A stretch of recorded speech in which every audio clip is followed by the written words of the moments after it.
up. You double fisting it here. Okay, so when it comes to food preservation, you want to eliminate water activity. Most commonly, we handle that through freezing. Below 32 degrees Fahrenheit, that water is frozen, the bacteria can't reproduce, they can't access the water, and your meat's going to be preserved for quite a long time. The other way, the more traditional way to do it is with salt. By using leftover bacon, you're going to handle this, right? All right, that's that right here, and you can work on that.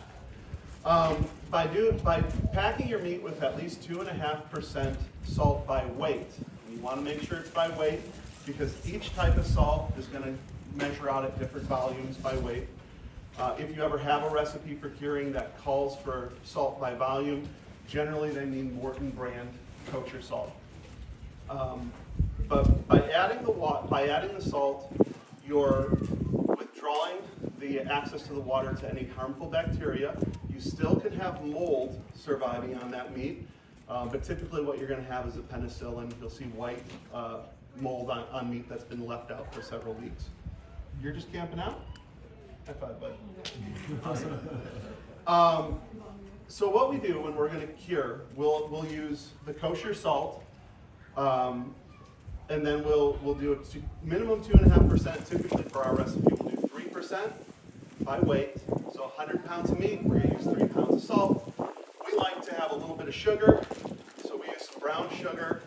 You don't have to, but it's really nice on the bacon or hams.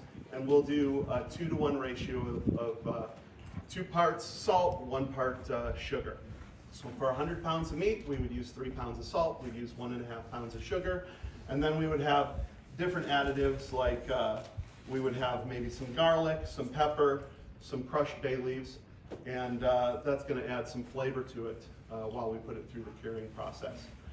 Now, one of the things that people bring up about bacon or any other cured product is I don't want the nitrites.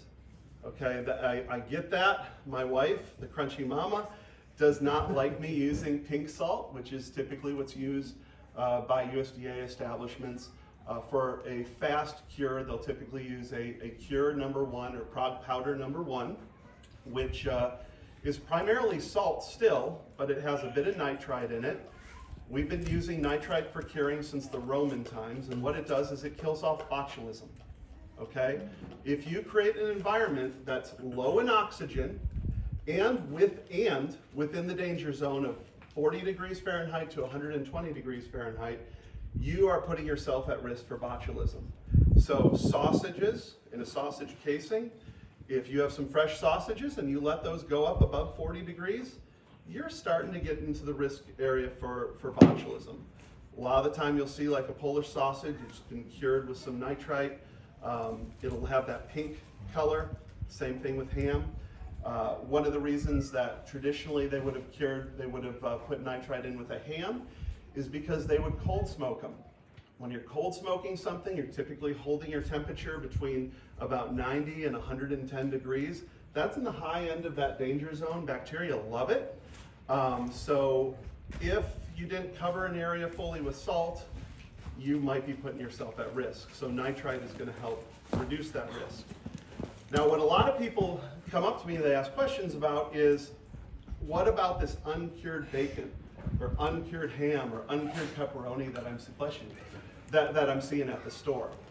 And the thing is, it is still cured, but it doesn't fit the U.S. government definition of cured. And the U.S. government definition of cured involves using a nitrite or a nitrate. And all a nitrate is a prog powder or cure powder that's going to break down over time. Think of it as a time-release nitrite. While it's in the meat, it breaks down and turns into nitrite, so you constantly have that protection. And you'd see that with like a salami that's going to be hung up for 4 to 6 months before anyone considers even selling it. Those are freaking awesome. True salami actually won't have a nitrite. It'll just be, it's fermented. They inoculate it, and they ferment that, and the acidity is actually what preserves it. But you can get around the nitrite and still have a cured meat, although technically uncured according to the government, by using celery, by using celery powder. They actually have a Cure 508 powder, which is a celery powder, and you'll see that generally with like your store-bought brands of uncured meats. In addition, you can use beet juice or beet powder, celery juice or cherry juice or cherry powder as well. Now, we're not necessarily as concerned about the botulism risk because we're going to have this on salt. It's a whole muscle. We're going to keep this refrigerated, so we're not letting it get into the danger zone. And with our bacon, we typically hot smoke it. But we want the flavor, because what people have found over the 2,000 years that they've been curing things using nitrites is it will create that pink color. It will help pull a little bit more of the water out of the meat and giving you that flavor and color that you're used to of a ham compared to a pork roast or a bacon as opposed to a pork belly that you've got on a banh mi sandwich. So we'll utilize that. Out of those that you suggested, the cherry, the celery, the beet, which would you think is the best? I like using celery. It's readily available. Yeah. It's always in season if you're going to Kroger or Sprouts or whatever. And the whole deal with this, you don't have to use that much. So for about 5 pounds of bacon, the minimum that I would want would be about a tablespoon of chopped celery. So if nitrites are a concern for you, are you concerned about having a tablespoon of celery over the course of eating 5 pounds of bacon? And truth be told, the majority of the nitrites that Americans consume, even if they're eating Lunchables every day, it's still from the vegetables and fruits that they eat on a daily basis. So this right here is probably enough to cure the bacon from an entire hog. And we're going to find out in just a minute. But to get there, we need to pull that side. Now this is a workhorse cut-resistant glove. I strongly recommend these. The day I don't wear one of these, I'm going to get cut. And I'm going to need you guys to scoot just a little bit over.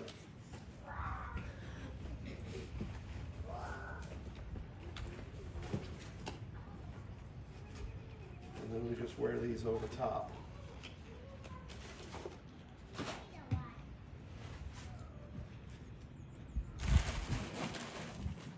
And there it is.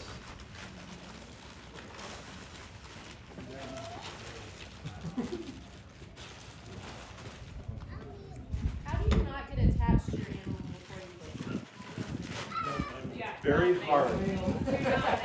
Don't name them. Oh no. Hey Amy, how do you not get attached to your animals? Most of the animals we process are not ours. And the ones that are ours, she typically isn't around to witness it. It gets easier the more you do it, but to say that there's no feelings involved, I mean, that would be a lie. So what we do is we don't process in an industrial manner, and I was talking to Paul about this a little last night. I did work at a USDA processor for a while because, 2020, 2021, things were weird and the event industry wasn't really rocking.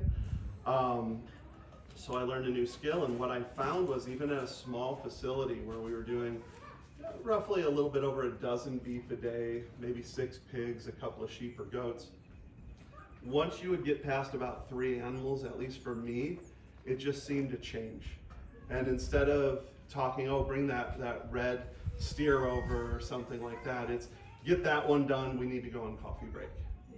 And it stopped being a sentient being, and it was just more work that was in your way at break time. And that really struck me as not a good way to be. So at our farm, we try to keep it to fewer than 3 animals in a day. We haven't surpassed 3 animals in a day with the exception of our chicken classes, where we do bring people out Thanksgiving weekend to learn how to process your own chicken. Be careful though, chicken is the gateway drug, and once you've learned how to raise and harvest your own chickens, you're on your way to being self-sufficient from a protein standpoint. But the other way to be more self-sufficient from a protein standpoint is being able to have shelf-stable food. And cured meats are traditionally one of those things Where a prosciutto or a country ham in the southeast of the US, the country ham is the tradition. We've got a couple of those going on right now, and you can see some great videos on University of Kentucky's website where they show you, and they've got a great 4-H program where they give scholarships so kids get involved. And you can do a country ham as simply as trimming it down, leaving most of the skin on so you have that sterile environment, and putting it in a brown paper bag. They'll actually put the cure, they'll use typically some cayenne pepper, some paprika to season that. They put it all in a brown paper bag, they put it in a ham sock, they hang that 2 days per pound of weight, and then when it's done, they'll take that out, they rinse it off, and then they put it in another ham sock, and they'll actually put it in their steel building and let it go through the summer sweats, and we're going to be doing that this summer. We've got an area in a loft, and we're going to hang our hams and see what happens. But some of our friends in Michigan have been doing their own curing for decades. The chef Mario Baltali buys his prosciutto from them. Some of their prosciuttos go for over $1,000 for a Mangalitsa prosciutto. So that's a one leg, and that's the value that you get when you go through this process. It's salt and time, but there is risk. If you don't keep your humidity right, if you let the sun come in through the window and it's hitting it, it's going to make the fat go rancid. There is some risk with whole muscle curing. That's in a way kind of the fun of it. So we've got our slab of ribs and bacon here. So this would be the front of the animal. We broke this one between ribs 5 and 6. And the reason that we did that, that's our traditional homestead butchery, where we're going to get a very large pork shoulder. It also makes it easier to break down a young hog with just a knife, because you're not really cutting through much of the sternum, and you're not cutting through much of the shoulder blade either. So 5/6 is the traditional American homestead. If you were to be wanting to make copa, if you're doing a lot of the whole muscle curing Italian style, they would go further back and they'd break between ribs 7 and 8 from the front. That accentuates the copa muscle. We had some breakfast sausage. My friend's been playing around with recipes. He sells his copa for $242 a pound. Now that's a 180-day process, but there is value, and you can't sell it unless it's USDA inspected, but some people trade things for things, and I'm just saying, guys. It's amazing how good my driveway's gotten over the past year. Absolutely. Okay, so front of the animal, our loin was up here. We found where the loin and the sirloin were. The sirloin's on the back end, and we broke through the ribs and then cut down to the table. You'll notice this still has the skin on. Anything past where the nipples are is generally going to turn fattier and not really have any meat. Well, we can end up trimming that. But what we're going to do is we want to draw a small cut, about 1/4 inch deep. And I don't know if you guys can see this, but it's just a basic guideline. And part of the reason that I did that is beyond the ribs, this animal needs to breathe. It has some cartilage in here, and we really don't want the cartilage in our bacon, okay? So I wanted to go a little bit wide, and besides, everybody likes meaty spare ribs rather than meatless spare ribs, especially if it's going to take several hours to put them on the smoker. So then the next thing, you might notice that there's a slight curvature to the ribs. This is where most people go wrong when they get this primal and they're trying to break it down, because they start with their knife in and they follow that initial curvature of the ribs. What happens to their knife as they do that? It goes right down through the table, right into the cutting board. You've just cut right through your bacon. And now it's going to cure a little bit differently. You want it to cure uniformly. So what you want to do, it's a semi-flexible, semi-stiff boning knife. This is a Victorinox boning knife, rat tail. So if I hammer really hard, you could potentially break this. Although I have seen guys actually jam it in to a very expensive table, break the tip off, still have their hand. But these are like 23 bucks. 6-inch boning knife. If you can only own one knife, this is it. You can do everything up to beef with this one $23 to $25 knife. So I come in, and I don't want to do a lot of swipes, but I want to just get started, and I'm going to ride those ribs, pushing up with the tip of my knife. And right out about where my cut line was. I'm going to go back again, pushing upward with the tip of my knife, and following that section of rib, so that I'm not cutting down to the table. Cut out through my guideline. You'll do this about 4 to 6 times. You don't want to do any sawing motions, because then you're going to score up your bacon, and that's not a good look. We're just going to go right through.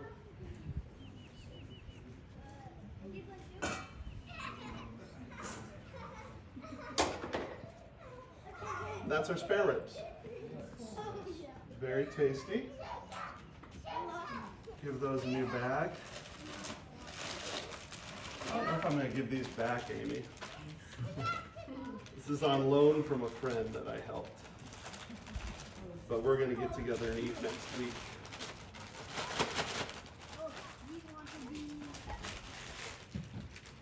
All right. How much is bacon going for at the store these days? I don't even know. Like over 10. Over 10 a pound? This came from the same farm as that. Soy-free, non-GMO. Only one bad day. Yeah.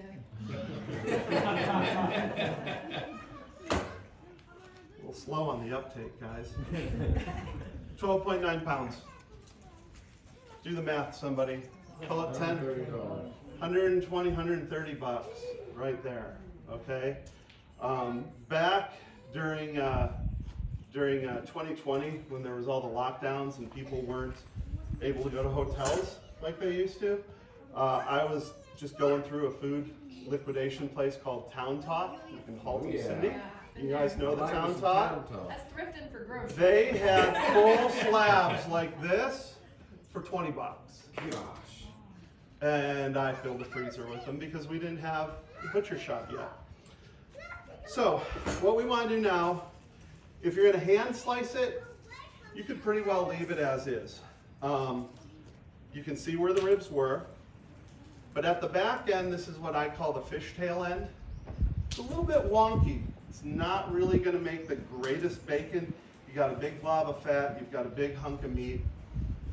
Makes excellent sausage. Mediocre at best bacon. It's going to be a somewhat uneven cure because it gets thin and then it gets fat. So what I'm going to do is I'm just going to rip it down to the table and cut through. And that'll end up going into sausage. The alternative is, this is separated, cure this separate, chop this up after you skin it, after you've smoked it, skin it out. Awesome with breakfast potatoes. Really, really good stuff. Bag that up and send it on its way. Actually, I might as well get this too. If you look, it's kind of hard to show a group of this size. But you see these base of the abdominals right here, and behind it, it gets a little bit funky. You see this line here? You see where that muscle changes. What we're going to want to do, right in here, we're going to want to take this off, and it's just going to be a better product once we're through it. You can see that line of meat there. And then all of this random stuff. We want to get rid of any little hanging parts. Hey, buddy. That one's mine. That one's mine. I claim them. All right, so we're just going to trim that up. All the way down. And I'm just going to turn this into sausage, I think.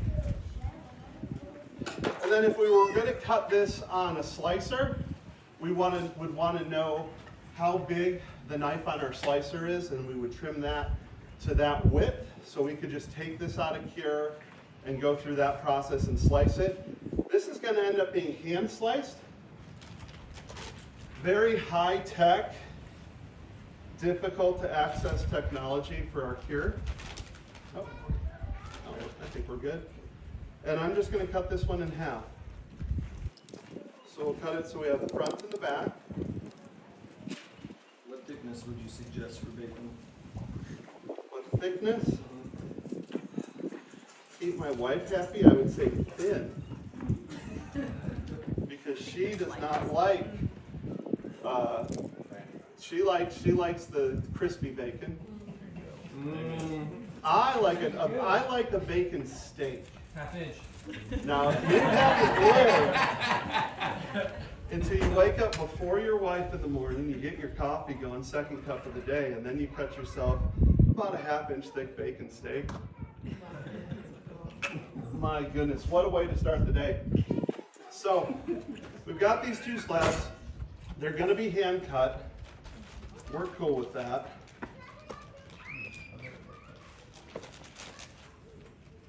Now we need to know how much they weigh, because we need to know how much cure that we're going to add to them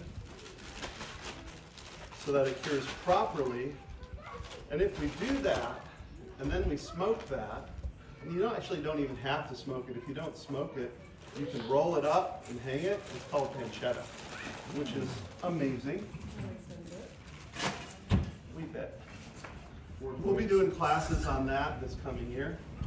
Super stoked about that. Callie and Zach might be my first victims for that curriculum. Sorry guys, it's gonna be horrible. We're gonna start. All right, so let's find out what we're weighing. And what I'm gonna do is I'm gonna switch to metric. And I forgot, do I have a Sharpie? I do. It's like I've done this before. All right, so you're going to keep track of this when you're making bacon, and it's always easiest to write on the bag before you stuff stuff in the bag. So, very easy, we're going to call it bacon. We're going to do the weight, which is 2,450 grams. Does anybody have a supercomputer on them? A little cell phone with a calculator. What is 4.5% of 2,450? So 2,450 times 0.045. We're going to race y'all. Let's go.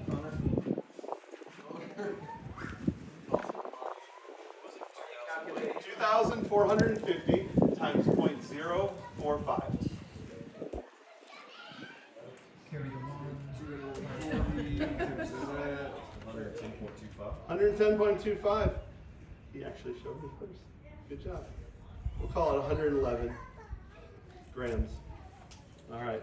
And then we're going to do 4.5 days per kilogram. So 8. Call it 9.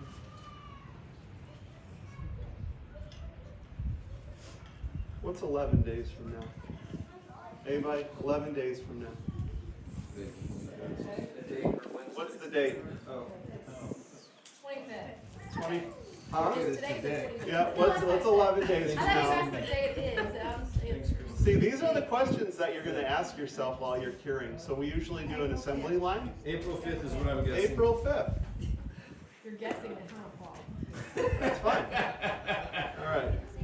So what I'm going to do is I've written all that stuff on the bags. And I'm a one-man assembly line. So this is a little bit different than how we normally do it, because we'll have, each person in the line has a job. You'll have your weighers, your Sharpie writers, your cure adders. So that's one. We've only got one more to go. Well, maybe a little bit more. 2,250 times 0.045. 101.25.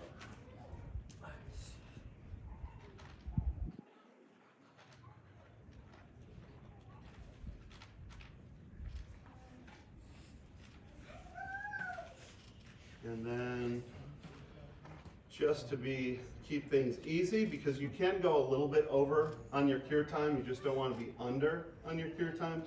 We're going to call that April 5th as well. So we know on April 5th we're going to take it off to cure. So now that we know that good stuff, let's make the cure. Let's spice this stuff. Let's get it going, and let's talk about what to do next. We're going to stuff these bad boys.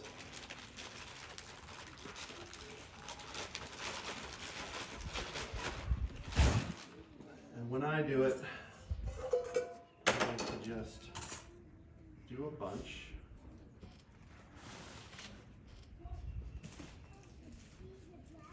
There we go.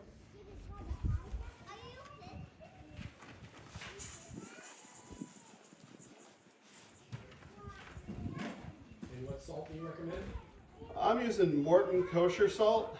It doesn't really matter which kosher salt you utilize, as long as you measure it by weight and not volume. The one thing to stay away from is iodinized salt. You do not want to use iodinized salt for curing. It will cure the meat, but it will change the flavor of the meat. So, I mean, you can feel free to experiment. You're still going to be safe. It just will change the flavor. All right, so I've done 500 grams of salt. I'm going to do a 2-part salt, 1 part sugar. So I'm just going to take this up to 750 grams total. And I will have leftover, that's fine. There we go, perfect. What if you add more cure to the meat? That's not a problem with wasting resources? Oh, I'm going to take it home with me. I've got more bacon. I mean, like if you, Huh? would there be an issue with over curing it? Yes, and what it will do, if you have about 2.5% salt by weight is generally what people will tolerate. If the meat is hot or cold, that will change. Generally, you want a little bit more salt if it's going to be served cold. But at a certain point, if you take it too long so that the salt can continue to penetrate, or you use too much, what you've created is salt pork at that point. It'll be very, very salty to the point where it's completely unpalatable. Guess what? That's what built America. That's what built society, was salted meat in a barrel that could last pretty much forever. And we talk about pork butt in our classes, and people are like, Boston butt, what is that? Well, the butt was actually the container. That was the barrel that it was in.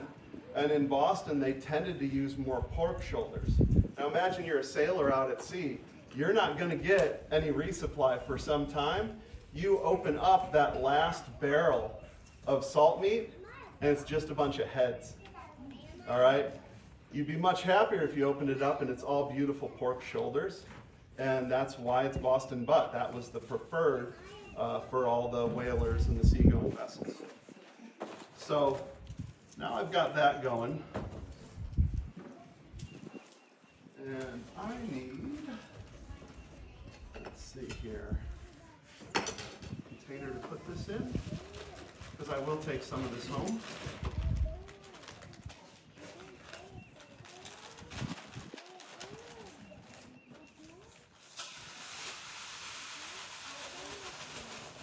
I'm already teared out for this. So now we know I need 102 grams of cure.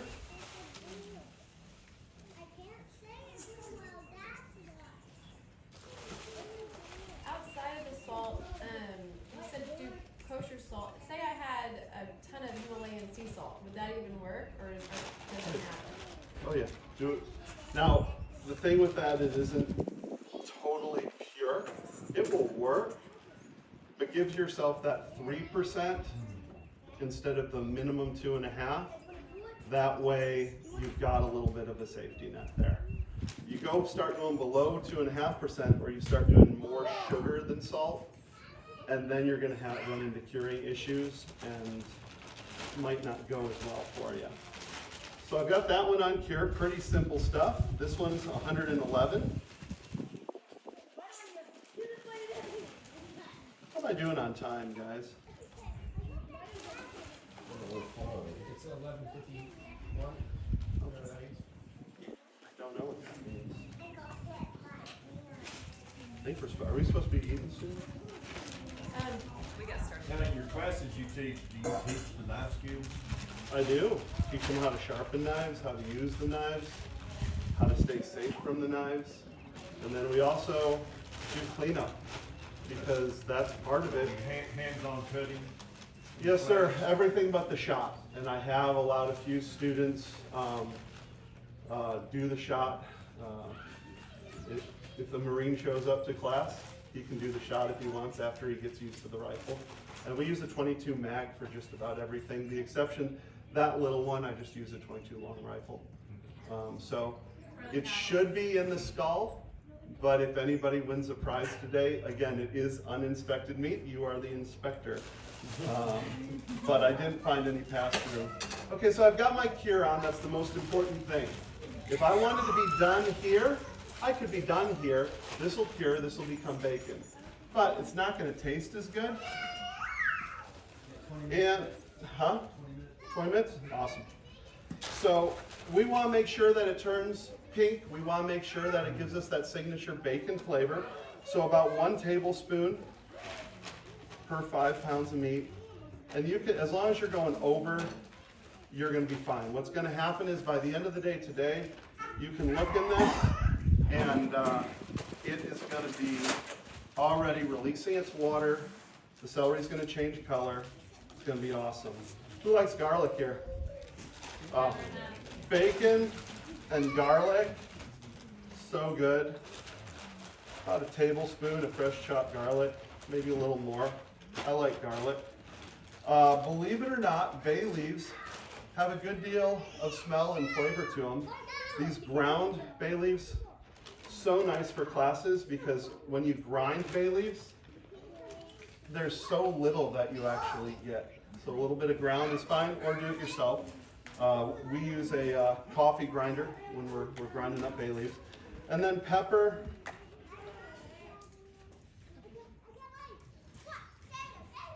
I like to get about a tablespoon per half slab.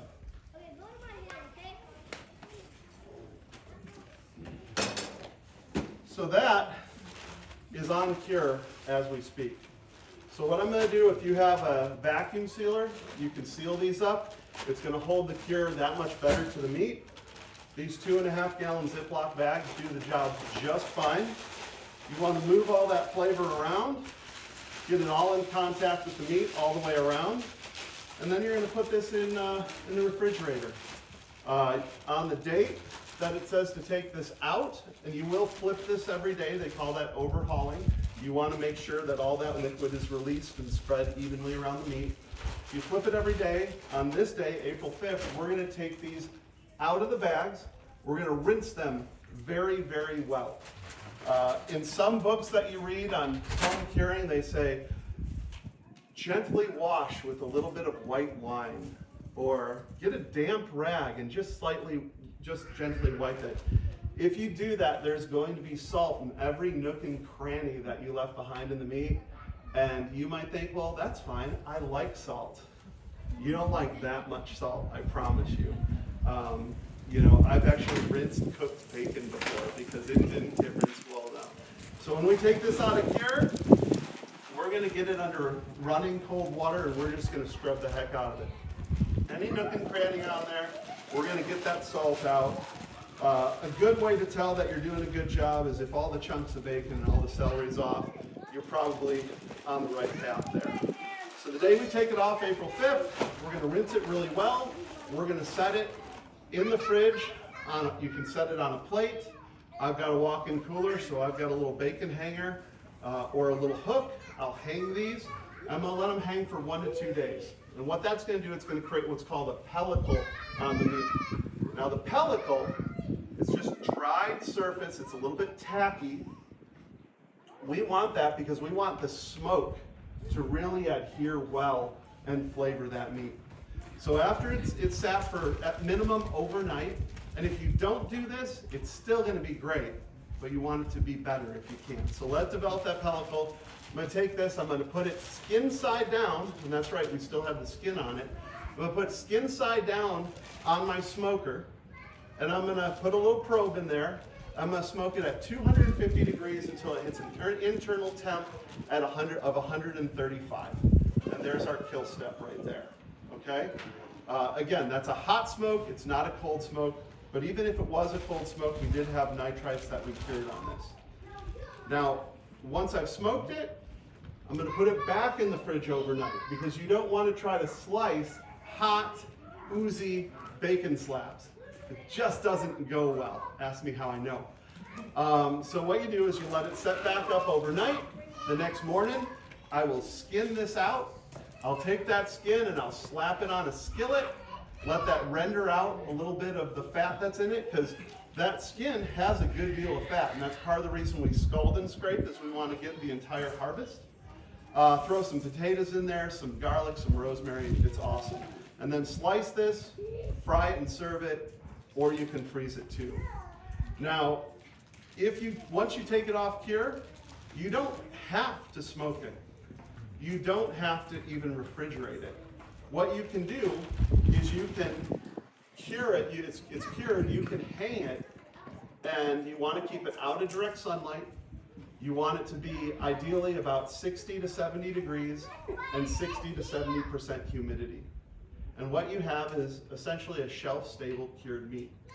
Now, if this was a thicker cut, perhaps a ham, they call it prosciutto, it would not fully be cured all the way to the center. What you do when you're hanging meat with a plan to eat it raw, like a pancetta, is you're going to weigh the meat when it comes off cured, and then you're not going to cut into it until it's lost 30% of its weight.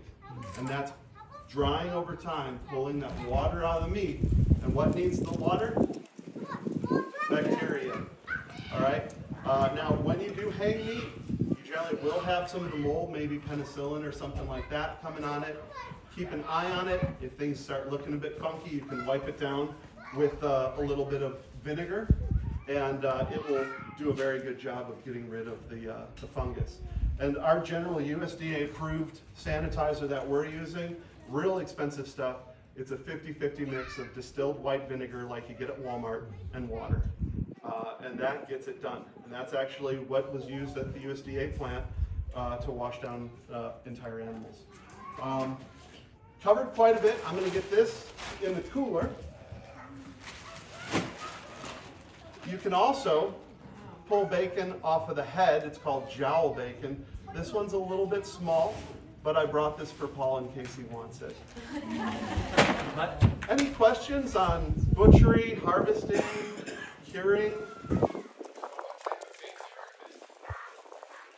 We just process some, it depends on what you're going to do. I guess basically raising. And then eat 'em. What do you want to get out of it? Are you looking for normal, like bacon, pulled pork? Are you looking to Probably do just well-rounded. What do curing? you recommend? You know, just We recently processed some Idaho pasture pigs, and some people kind of roll their eyes at that, where it's just a trendy kind of homesteader thing. It was fantastic. yeah. I've harvested a lot of pigs. The Idaho pasture pig had a very good amount of lard. The bacon was absolutely beautiful. It's a cross between a kuni, a Duroc, and a Burke, I think. I don't know for sure. But they grow out in about 10 months. Huge amount of lard, great bacon, great pork shoulder. It was gorgeous. So that would be one. If I'm going to do just whole muscle curing, Mangalitsa would probably be the way to go. That's a woolly pig from Hungary. It will have a huge amount of marbling. They call it the Kobe beef of pork, and rightly so. I mean, the last one we harvested had over 4 inches of back fat, but those are a slower grow. They take about 18 months. But again, my friend Mark up in Michigan, he's trading prosciuttos for $1,000 to $1,500 value. So it just depends on what you want to do. If you're looking for just a quick meat grow out, I mean, just your standard Wilbur, Yorkshire would be fine, but we tend to go more towards heritage. We've been processing a lot of Hereford hogs this year. They're good, they taste good, but other pigs tend to grow out faster. and are a little bit more well-rounded from what we've seen, but I mean, if someone was, well, I just bought more. But yeah, it just depends on what you want. Anybody else? How did you calculate the time again? Like the 11 days? Depends on what you're running, but it's 2 days per pound, Oh, 2 days. which with kilograms, it breaks down to, I believe, just above 4 days per kilogram. And you can go a little over. You don't want to go like 10 days over with bacon. If you're going hams, I'll generally give it, if we're doing a quick cure, and I'm not going to dry age it at all. I want that cure to get all the way to the center. So with hams, I'll generally give it 3 days per pound. With the exception of a country ham or prosciutto, where I'm going to hang it for another 12 to 24 months. Are you buying them ready to slaughter, or are you feeding them out yourself?